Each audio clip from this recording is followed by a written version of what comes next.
మీరు చెప్పండి, మీరు ఎలా ఎలా వ్యక్తం చేస్తారు మీ ప్రేమను? તમે କୁହନ୍ତୁ ତମର ପ୍ରେମକୁ କି ପ୍ରକାର ଦେଖାଇବ? నిజంగానే మీ భర్తలను ప్రేమిస్తూ ఉన్నారా?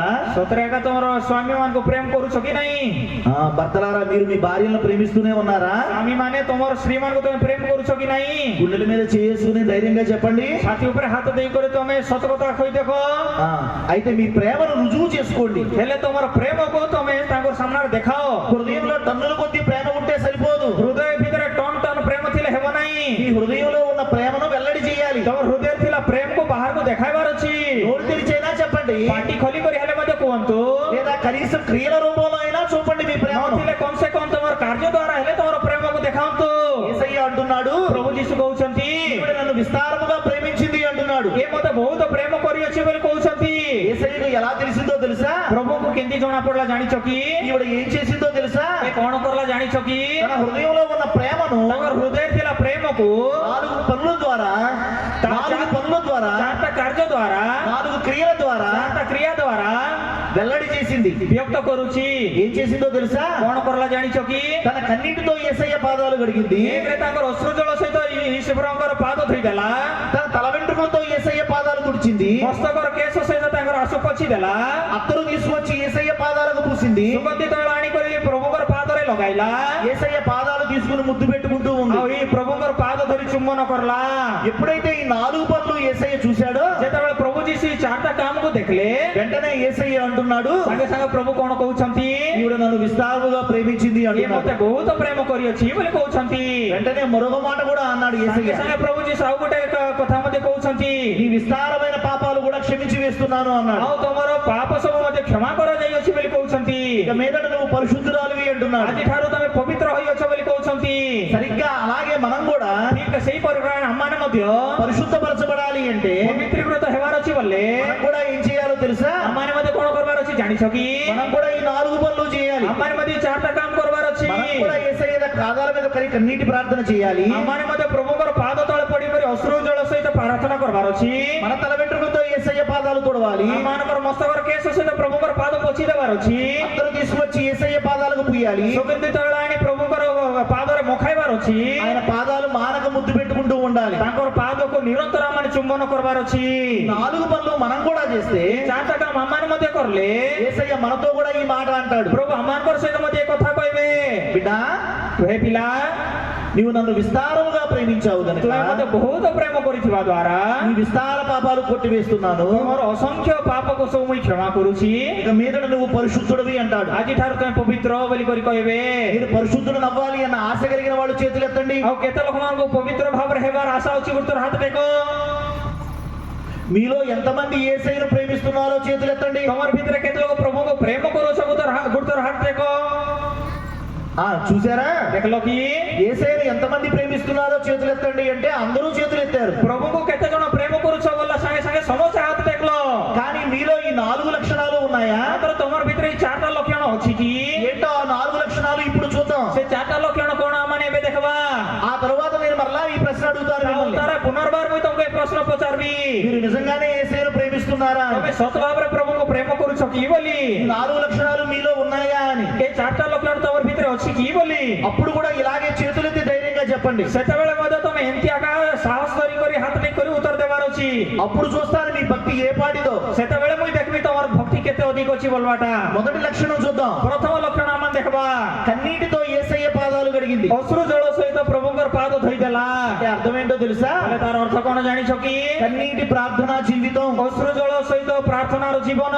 గట్టిగా నోటితో చెప్పండి. ଆଉ ତମେ ସମସ୍ତେ ଉଚ୍ଚ ସ୍ୱରରେ କୁହନ୍ତୁ, కన్నీటి ప్రార్థనా జీవితం. ଅଶ୍ରୁ ଜଳର ପ୍ରାର୍ଥନା ଜୀବନ. మరింత గట్టిగా. ଆଉ ଅଧିକ ଉଚ୍ଚ ସ୍ୱରରେ.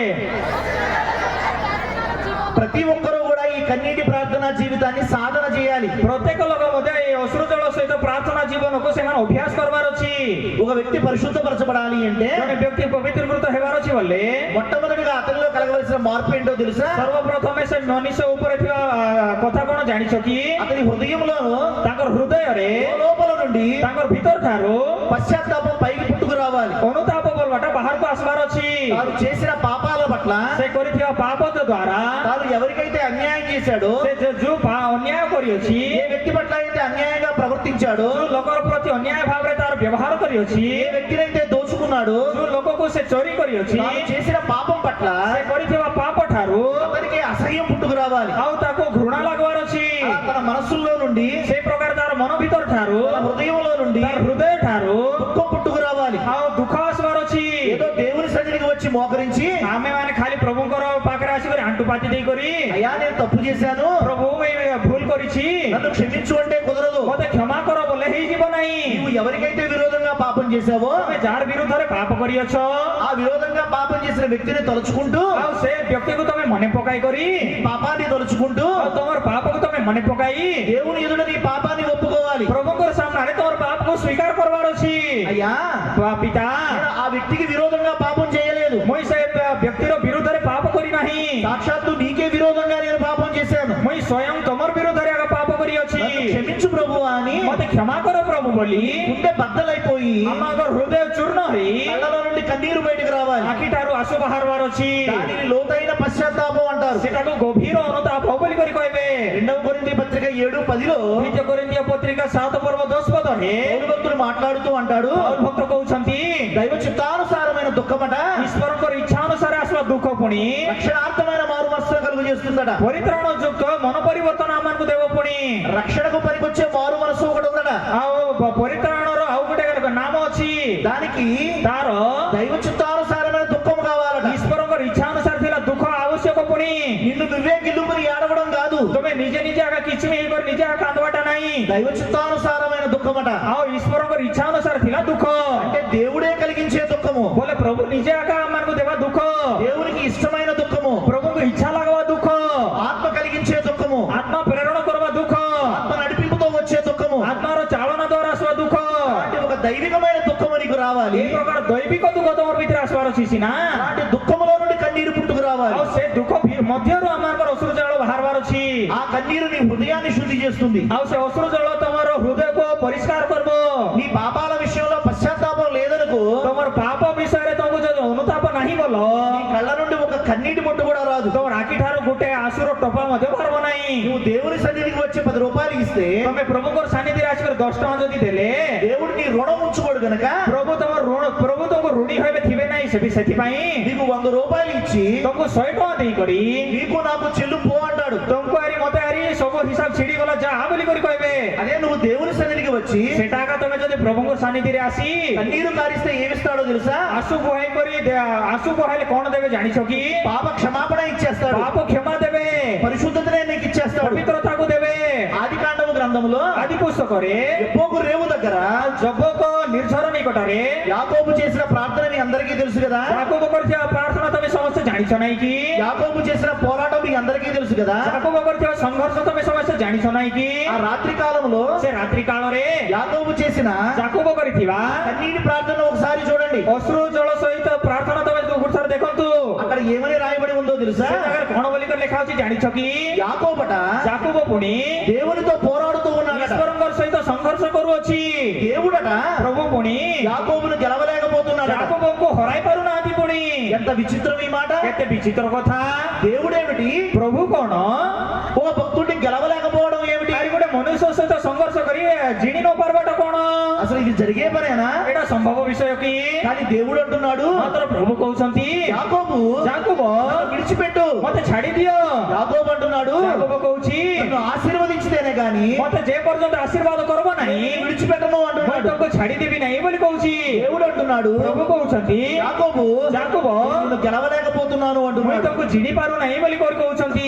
ఇప్పుడు మీరు చెప్పండి, ଏବେ ତମେ କୁହ యాకోబు దేవునితో ఎలా పోరాడాడు? ଯାକୋବ ପ୍ରଭୁଙ୍କର ସହିତ କି ପ୍ରକାର ସଂଘର୍ଷ କରଲା?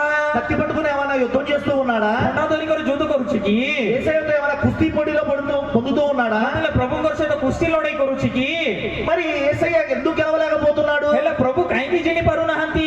యాకోబు చేసిన పని ఏమిటో తెలుసా? ଯାକୋବ କରିଥିବା କାର୍ଯ୍ୟ କଣ ଜାଣିଛ କି? తన 2 చేతులతో యేసయ్య కాళ్ళు గట్టిగా పట్టేసుకున్నాడు. ତାଙ୍କର ଦୁଇଟା ହାତ ସହିତ ପ୍ରଭୁଙ୍କର ପାଦକୁ ଦୃଢ ଭାବରେ ଧରି ରଖିଛନ୍ତି। కన్నీరు మున్నీరుగా విలపిస్తూ ఉన్నాడు. ଅଶ୍ରୁ ଜଳ ବୁହାଇ କରି ସେ ବିଳାପ କରୁଛନ୍ତି।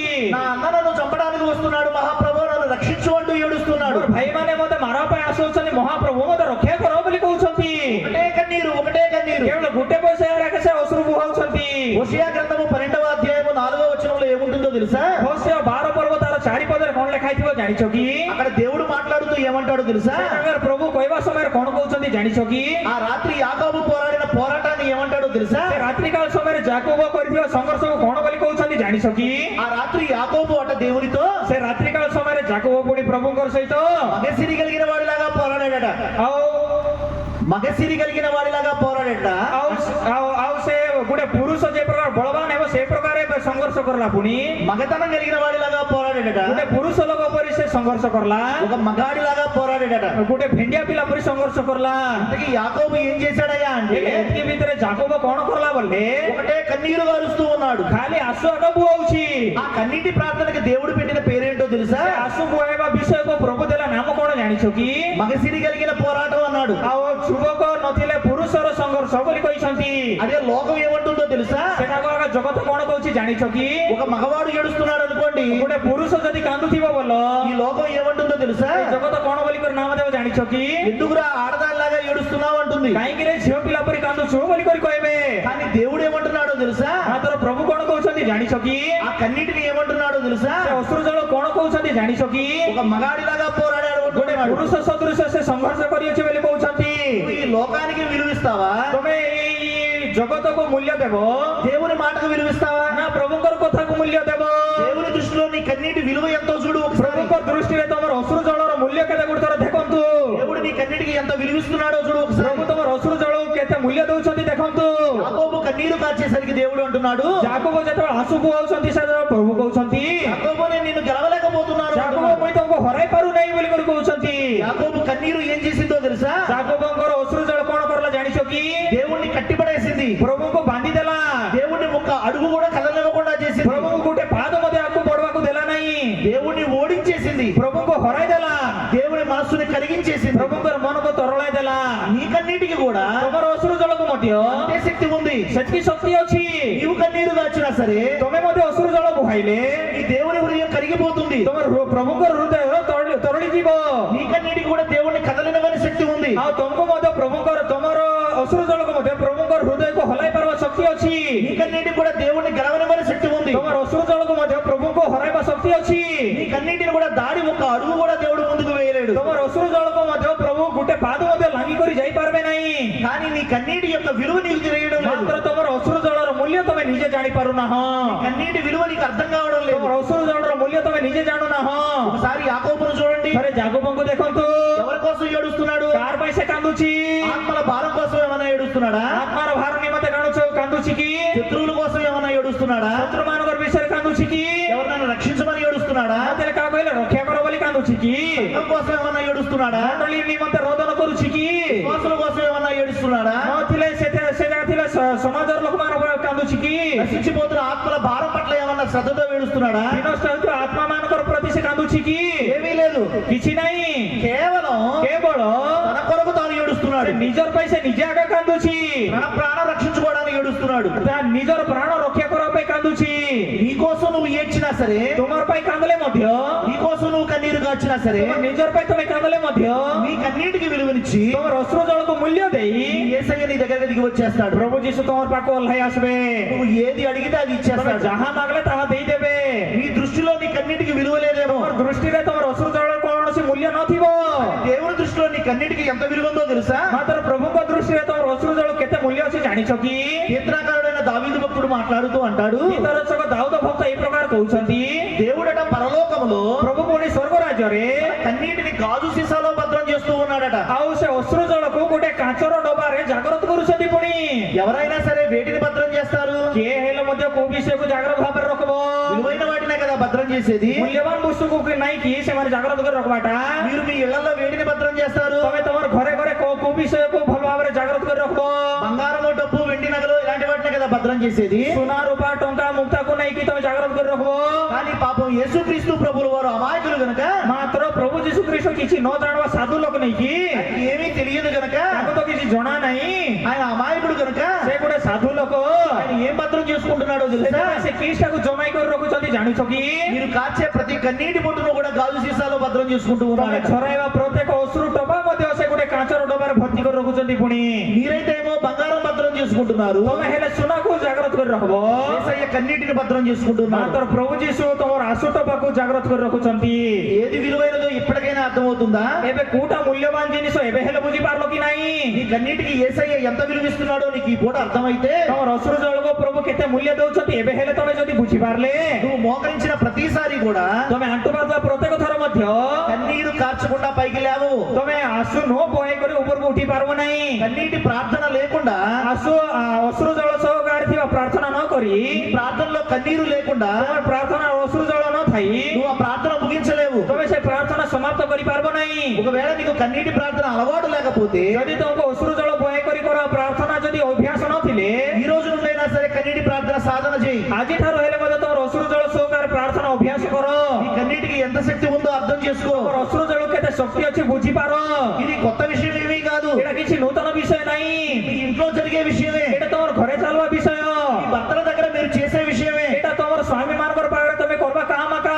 ఈ భర్తల దగ్గర నుంచి ఏదైనా సాధించుకోవాలి అనుకుంటే, ତମର ସ୍ୱାମୀ ପାଖରୁ କିଛିଟା ଯଦି ପାଇବାର ଅଛି ବୋଲେ, ఏదైనా బంగారం కొనుక్కోవాలి అన్నా, ନହେଲେ ସୁନା କିଣାଇବାର ଅଛି ବୋଲେ, ఏదైనా చీర కొనుక్కోవాలి అన్నా, ନହେଲେ ଶାଢୀ କିଣାଇବାର ଅଛି ବୋଲେ, దగ్గర ఉన్న ఒకే ఒక ఆయుధం ఏంటో తెలుసా? ତମ ପାଖରେ ଥିଲା ଗୋଟେ ଅସ୍ତ୍ର କଣ ଜାଣିଛ କି? కన్నీరు కార్చడమే కదా. କାନ୍ଦି ଦେବାଟା ନାହିଁ କି?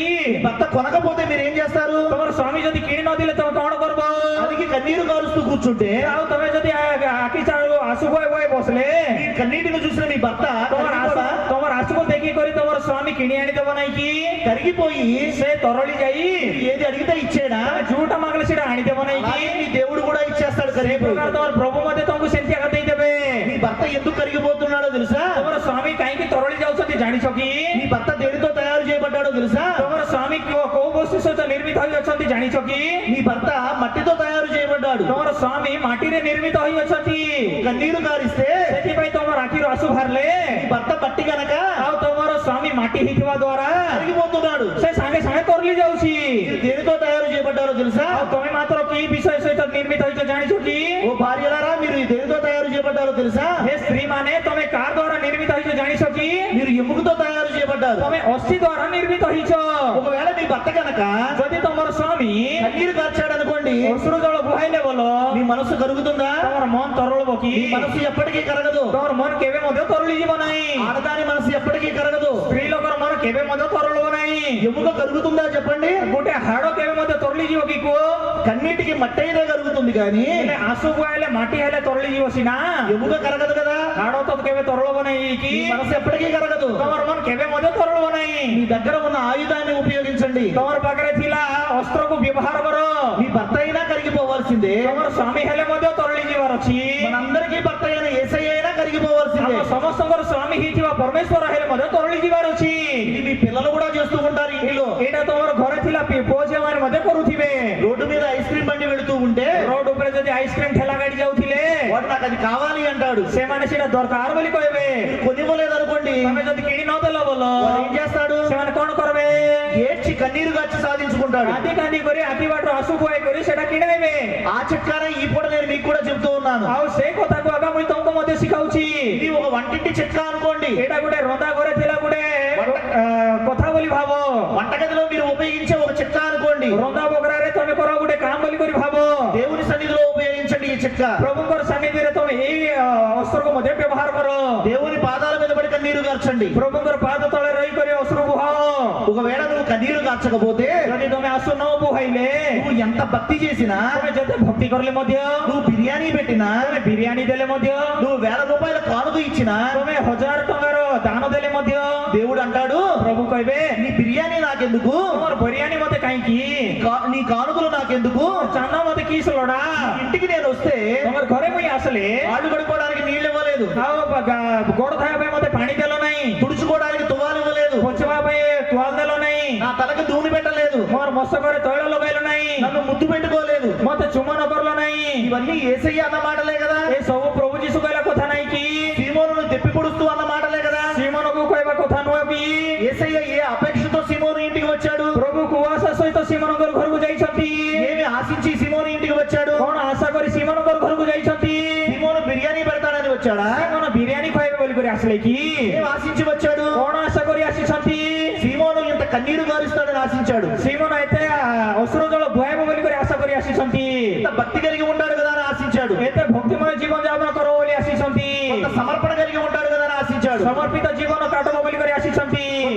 విశ్వాసము తీర్మానము కలిగి ఉంటాడు కదా ఆశించాడు. ବିଶ୍ୱାସରେ ସେ ସମର୍ପିତ ହେଇ ଭଲ କରି ଆସିଛନ୍ତି। ఒకవేళ అలా లేదనుకో ଯଦି ଏ ପ୍ରକାର ନଥିଲେ దేవుడు నీ భక్తిని పక్కన పెట్టేస్తాడు. ପ୍ରଭୁ ତମର ଭକ୍ତିକୁ ପାଖରେ ରଖିଦେବେ। ఓ ఉదాహరణ చెప్తాను, శ్రద్ధగా ఆలకించండి. ଗୋଟେ ଉଦାହରଣ କହି ଭଲ ଭାବରେ ଶୁଣନ୍ତୁ। నేను అన్న ఇంటికి వెళ్ళాను. ମୁଇଁ ବଡ ଭାଇ ଘରକୁ ଗଲି। కాసేపు అన్నతో సమయం గడిపి వచ్చాక ଆଉ କିଛି ସମୟ ବଡ ଭାଇ ସହିତ ବିଦାୟ କରି ଆସିଲା ଉତାରେ అయ్యగారి దగ్గరికి వచ్చి మాట్లాడుతూ అంటున్నాను, ବାବୁଙ୍କର ପାଖକୁ ଆସିକରି ମୁଇଁ କହୁଛି, అయ్యగారండి పలానా అన్న వాళ్ళ ఇంటికి వెళ్ళాను గాని ବାବୁ ଅମକ ବଡ ଭାଇ ଘରକୁ ଗଲି ସିନା కనీసం టీ కూడా ఇవ్వలేదండి అన్నాను. ମତେ କମ ସେ କମ ଚା ମଧ୍ୟ ଦେଲା ନାହିଁ ବୋଲି କରି କହିବୁ। ఈ మాట నేను ఎందుకు చెప్పానో తెలుసా? ఈ କଥା ମୁଇଁ କାହିଁକି କହିଲି ଜାଣିଛ କି? అన్న ఇంటికి వెళితే ମୋର ବଡ ଭାଇ ଘରକୁ ଗଲେ పాస్టర్ గారు వచ్చారు కదా అని ପାଷ୍ଟର ତ ଆସିଛି ନେଇକି కనీసం టీ అయినా ఇస్తాడులే అని నేను ఆశించాను కాబట్టే కదా. କମ ସେ କମ ଚା ହେଲେ ତ ଦେବ ବୋଲି କରି ମୁଇଁ ଆଶା କରିବା ଦ୍ୱାରା ନାହିଁ କି? అవునంటారా కాదంటారా? ହଁ କି ନାହିଁ? ఒకవేళ నేను ఏమీ ఆశించలేదు అనుకోండి, ଯଦି ମୁଇଁ କିଛି ଆଶା କରିନଥିଲି ବୋଲ ఎప్పుడు వెళ్ళినా ఆయన టీ ఇచ్చే రకం కాదని నాకు తెలిసిందనుకోండి, ଯେବେ ଗଲେ ମଧ୍ୟ ସେ ଚା ଦେବାର ରକମର ଲୋକ ନାହିଁ ବୋଲି କରି ଜାଣିଛି ବୋଲ నేను అయ్యగారితో ఆ మాట చెప్తానా? ମୁଇଁ ଆସିକରି ପାଷ୍ଟର ବାବୁ ସେ କଥା କହିବି କି? చెప్పను కదా. କହିବି ନାହିଁ ନେଇକି? ఇప్పుడు యేసయ్య కూడా ఏమని తెప్పి పొడుస్తున్నాడో తెలుసా? ଏବେ ପ୍ରଭୁ ମଧ୍ୟ କଣ ବୋଲି କରି କହୁଛନ୍ତି ଜାଣିଛ କି? శివోను నీ ఇంటికి వస్తే ସିମୋନ ତମର ଘରକୁ ଆସିଲେ నా కాళ్ళు పడుకోవడానికి నీళ్ళు ఇవ్వలేదు అంటున్నాడు. ତମର ଗୋଡ ଧୋଇବା ପାଇଁ ମତେ ପାଣି ମଧ୍ୟ ଦେଲ ନାହିଁ ବୋଲି କହୁଛନ୍ତି। నన్ను ముద్దు పెట్టుకోలేదు అంటున్నాడు. ମତେ ଚୁମ୍ବନ କରଲ ନାହିଁ ବୋଲି କହୁଛନ୍ତି। నా తలకు నూనె ఇవ్వలేదు అంటున్నాడు. ମତେ ମୋର ମସ୍ତକ ଲଗାଇବା ପାଇଁ ତୈଳ ମଧ୍ୟ ଦେଲ ନାହିଁ ବୋଲି କହୁଛନ୍ତି। ఎలా తెప్పి పొడుస్తున్నాడో ఒకసారి గమనించండి. କେମିତି ଉଲ୍ଟା ବାଦଲା ପରି କହୁଛନ୍ତି ଦେଖ। కాబట్టి యేసయ్య ఏమి ఆశించి నీ దగ్గరకు వస్తున్నాడు? ସେଥିପାଇଁ ପ୍ରଭୁ କଣ ଆଶା କରି ତମର ନିକଟକୁ ଆସୁଛନ୍ତି? ఈ పూట ఇంతమంది మనం ఇక్కడ ఏకీభవించాం కదా. ଆଜି ଆମେ ଏତେ ଲୋକ ସଂଖ୍ୟାରେ ଏଇ ଜାଗାରେ ଏକତ୍ରିତ ହେଇଛୁ ନେଇକି ఇక్కడ యేసయ్య మన మధ్య సంచరిస్తూ ఉన్నాడు అన్నది మన విశ్వాసం కదా. ଏ ଜାଗାରେ ପ୍ରଭୁ ଆମମାନଙ୍କର ମଧ୍ୟରେ ଭ୍ରମଣ କରୁଅଛନ୍ତି ବୋଲ ବିଶ୍ୱାସ ଆମମାନଙ୍କର ଭିତରେ ଅଛି ନାଇକି? ఏమి ఆశించి యేసయ్య పరలోకం నుండి భూలోకానికి దిగి వచ్చాడు? କଣ ଆଶା କରି ପ୍ରଭୁ ସ୍ୱର୍ଗରାଜ୍ୟ ଠାରୁ ପୃଥିବୀକୁ ଓହ୍ଲାଇ ଆସିଛନ୍ତି? మన మధ్యకు ఎందుకు వచ్చాడు యేసయ్య? ଆମମାନଙ୍କର ମଧ୍ୟ ପ୍ରଭୁ କାହିଁକି ଆସିଛନ୍ତି? నువ్వు కనీసం ఒక కన్నీటి పొట్టు అయినా కారుస్తావని వచ్చాడు. ତମେ କମ ସେ କମ ଏ ଅଶ୍ରୁ ଜଳର ଗୋଟେ ଟୋପା ହେଲେ ମଧ୍ୟ ଛରାଇବ କି ବୋଲି ଆସିଛନ୍ତି? ఈ కన్నీటిని తన దోషుల్లో తీసుకుపోదామని వచ్చాడు. ଆଉ ତମର ଆଶୁକୁ ତାଙ୍କର ହାତରେ ଝକି କରି ନେବା ପାଇଁ ଆସିଛନ୍ତି। నీ దగ్గర ఎలాంటి ఫలము కనబడలేదు అనుకోండి, ତମର ଭିତରେ ଯଦି କୌଣସି ପ୍ରକାର ପ୍ରତିଫଳ ଦେଖା ନଗଲା ବୋଲ ఆయన ఎంత నిరాశ పడతాడు? ସେ କେତେ ନିରାଶ ହେଇଯିବେ ନାହିଁ। వట్టి చేతులతో పంపించేద్దామా యేసయ్యను? ଖାଲି ହାତରେ ପ୍ରଭୁ ଯୀଶୁକୁ ପଠାଇଦେବା କି? కనీసం ఇప్పటికైనా కన్నీరు గారుస్తావా? କି କମ ସେ କମ ଏବେ ହେଲେ ମଧ୍ୟ ଆଶୁ ବୁହାଇବ? నీటి ప్రార్థన అలవాటు చేసుకుంటావా? ଅଶ୍ରୁ ଜଳ ବୋହିବା ପ୍ରାର୍ଥନା ଅଭ୍ୟାସ କରିବ କି? చుట్టూ ఉన్నవారు చూసి నవ్వుతారని అనుకోవద్దు. ତମର ଚାରିଆଡେ ଥିଲା ଲୋକମାନେ ଦେଖିକରି ହସବେ ବୋଲି ଭାବ ନାହିଁ। నువ్వు సిగ్గుపడొద్దు, మొహమాట పడొద్దు. ତମେ ଲଜ୍ଜା ବୋଧ କର ନାହିଁ। నువ్వు దేవుని సన్నిధిలో నిలబడి ఉన్నావు ତମେ గనుక, ପ୍ରଭୁଙ୍କର ସାନ୍ନିଧ୍ୟରେ ଛିଡା ହେଇଥିବା ଦ୍ୱାରା దేవుని సన్నిధిలో మోకరించి ఉన్నావు గనుక ପ୍ରଭୁଙ୍କର ସାମ୍ନାରେ ଆଣ୍ଠୁ ପାତି ଥିବା ଦ୍ୱାରା నువ్వు నిర్భయంగా కన్నీరు గార్చు. ତମେ ନିର୍ଭୟ ଭାବରେ ଅଶ୍ରୁ ଜଳ ବୁହାଅ। ఎవరిని పట్టించుకోకుండా కన్నీటి ప్రార్థన చేయి. କାହାକୁ ମଧ୍ୟ ଖାତର ନ କରି ତମେ ଅଶ୍ରୁ ଜଳ ପ୍ରାର୍ଥନା କର। నీ మనస్సులో ఏముందో తేటగా దేవునితో చెప్పు. ତମର ମନ ଭିତରେ କଣ ଅଛି ଖୋଲା କରି ତମ ପ୍ରଭୁଙ୍କୁ କୁହ। నీ హృదయంలో నీ జీవితంలో ఉన్న చింతంతా తీసుకొచ్చి యేసయ్య శిలువ దగ్గర పడే. ତମ ହୃଦୟ ଭିତରେ ଥିଲା ଚିନ୍ତା ସବୁ ମଧ୍ୟ କାଢି ଆଣିକରି ପ୍ରଭୁଙ୍କ ନିକଟରେ ପକାଇ ଦିଅ। నీ పాదాల యేసయ్య పాదాలు నీ కన్నీటితో కడిగి పారవేయి. ପ୍ରଭୁଙ୍କର ପାଦକୁ ତମର ଅଶ୍ରୁ ଜଳ ସହିତ ଧୋଇ ଦିଅ। ఆ విధంగా నువ్వు పరిశుద్ధపరచబడతావు. ସେଇ ପ୍ରକାର ତମେ ପବିତ୍ରୀକୃତ ହେବ। ఇక రెండవ లక్షణము, ଆଉ ଦ୍ୱିତୀୟ ଲକ୍ଷଣ, తల వెంట్రుకలతో యేసయ్య పాదాలు తుడిచిందట ఆవిడ. ମସ୍ତକର କେଶ ସହିତ ତାଙ୍କର ପାଦକୁ ପୋଛି ଦେଲା। ପୁଣି ఒకసారి మీరే ఆలోచన చేసి చెప్పండి. ଥରେ ତୁମେ ଆଗ ଆଲୋଚନା କରି ଦେଖନ୍ତୁ। తల వెంట్రుకలతో పాదాలు తుడిస్తే పాదాలకున్న తడి ఆరిపోతుందా చెప్పండి? ମସ୍ତକର କେଶ ସହିତ ପାଦକୁ ପୋଛି ଦେଲେ ପାଦରେ ଥିଲା ପାଣି ଶୁଖିଯିବ କି? ଗୁରୁତର କୁହନ୍ତୁ। ఏదైనా ఒక గుడ్డ తీసుకువచ్చి తుడిస్తే పాదాలకున్న తడి କୌଣସି ଗୋଟେ କପଡା ସହିତ ଆଣିକରି ଆମମାନଙ୍କର ଗୋଡକୁ ପୋଛିଲେ ସେ ତିନ୍ତଲାଟା ସବୁ ଶୁଖିଯିବ। కానీ ఈవిడ ఏమి చేసిందో తెలుసా? ମାତ୍ର କଣ କରୁଛି ଜାଣିଛ କି? తన తల వెంట్రుకలు తీసుకువచ్చి ତାଙ୍କର ମସ୍ତକର କେଶକୁ ଆଣି తన తలను తీసుకువచ్చి ତାଙ୍କର ମସ୍ତକକୁ ଆଣି యేసయ్య పాదాల మీద పెట్టేసింది. ପ୍ରଭୁଙ୍କର ପାଦ ନିକଟରେ ରଖିଦେଲା। అంటే అర్థం ఏంటో తెలుసా? ତାର ଅର୍ଥ କଣ ଜାଣିଛ କି? రెండవ లక్షణం ఏంటో తెలుసా? ତାର ଲକ୍ଷଣ କଣ ଜାଣିଛ କି? మీరు కూడా ఆచరించాల్సిన లక్షణం ఏంటో తెలుసా? ତମେ ମଧ୍ୟ ଅଭ୍ୟାସ କରିବା ଲକ୍ଷଣ କଣ ଜାଣିଛ କି? తగ్గింపు జీవితం. ଆଉ ନ୍ୟୁନତମ ଜୀବନ। గట్టిగా చెప్పండి. ସମସ୍ତେ କୁହନ୍ତୁ। తగ్గింపు జీవితం అనండి. ନମ୍ରମୟ ଜୀବନ କୁହନ୍ତୁ। తగ్గింపు జీవితాన్ని అలవాటు చేసుకోండి. ଆଉ ନମ୍ର ଜୀବନ ତମେ ଅଭ୍ୟାସ କର। దేవుని దగ్గర పూర్తిగా సాష్టాంగ పడిపోండి. ପ୍ରଭୁଙ୍କର ନିକଟରେ ସମ୍ପୂର୍ଣ୍ଣ ଭାବରେ ଭୂମିଷ୍ଠ ହୁଅ। దేవుని దగ్గర పూర్తిగా లోబడండి, అప్పగించుకోండి. ପ୍ରଭୁଙ୍କ ନିକଟରେ ସମ୍ପୂର୍ଣ୍ଣ ଭାବରେ ସମର୍ପିତ ହୁଅ। దేవుని సేవకుడి దగ్గర పూర్తిగా లోబడిపోండి. ପ୍ରଭୁଙ୍କର ଦାସ ନିକଟରେ ସମ୍ପୂର୍ଣ୍ଣ ଭାବରେ ଆଜ୍ଞାବହ ହୁଅ। మీ నెత్తి మీద ఉన్న కిరీటాలు ఏమైనా సరే, ତମର ମସ୍ତକ ଉପରେ ଥିଲା କୌଣସି ପ୍ରକାର ମୁକୁଟ ହଉ, అది కులం కావచ్చు, మతం కావచ్చు, డబ్బు కావచ్చు, ସେଟା ଧର୍ମ ହଉ, ସେଟା ତମର ଜାତି ହଉ, ନଥିଲେ ତମର ପଇସା ପତ୍ର ହଉ, అది నీ ఉద్యోగం కావచ్చు, నీ హోదా కావచ్చు, నీ పరపతి కావచ్చు, ସେଟା ତମର ଚାକିରି ହଉ, ତମର ସ୍ଥାୟୀ ହଉ, ఈ లోకంలో నీకు ఉన్న కిరీటం ఏదైనా సరే అది బయట పెట్టి లోపలికి రండి. এই জগତରେ ଥିଲା ଯେକୌଣସି ପ୍ରକାର ମୁକୁଟ ହଉ ସେଟା ବାହାରେ ଛାଡିକରି ତମ ଭିତରକୁ ପ୍ରବେଶ କର। దేవుని మందిరంలోకి వచ్చేటప్పుడు నువ్వు ఎలా రావాలో తెలుసా? ଈଶ୍ୱରଙ୍କର ମନ୍ଦିର ଭିତରୁ ପ୍ରବେଶ କଲା ବେଳେ ତମେ କେମିତି ଥିବାର ଅଛି ଜାଣିଛ କି?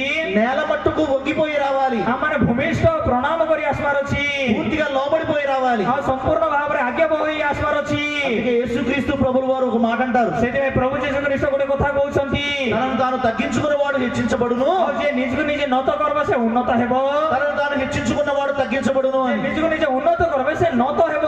ఇది పరలోకపు అనుభవం కూడా. ଏଇଟା ସ୍ୱର୍ଗୀୟ ଅନୁଭବ।